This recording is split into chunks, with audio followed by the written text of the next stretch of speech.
All right, welcome to the Undergraduate Software Exploitation.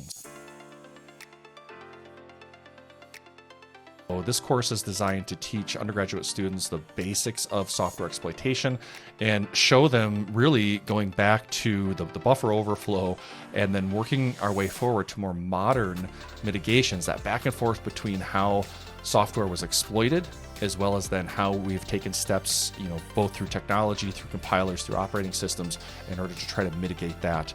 This also gives some opportunity to talk about secure coding, although that's not a primary focus of the course. The primary focus of the course is that exploitation at a binary level. Like with all of my course material, there is a number of labs. You'll have some source code, there's slides, and there's assessments for you to utilize and make modifications to. So hopefully you can adapt the material to fit your exact needs. The course will end with ROP, Return-Oriented Programming, which is a Turing complete language, and it's I think a real fun and challenging way to get students really engaged in the process of exploitation. So hope you enjoy the material.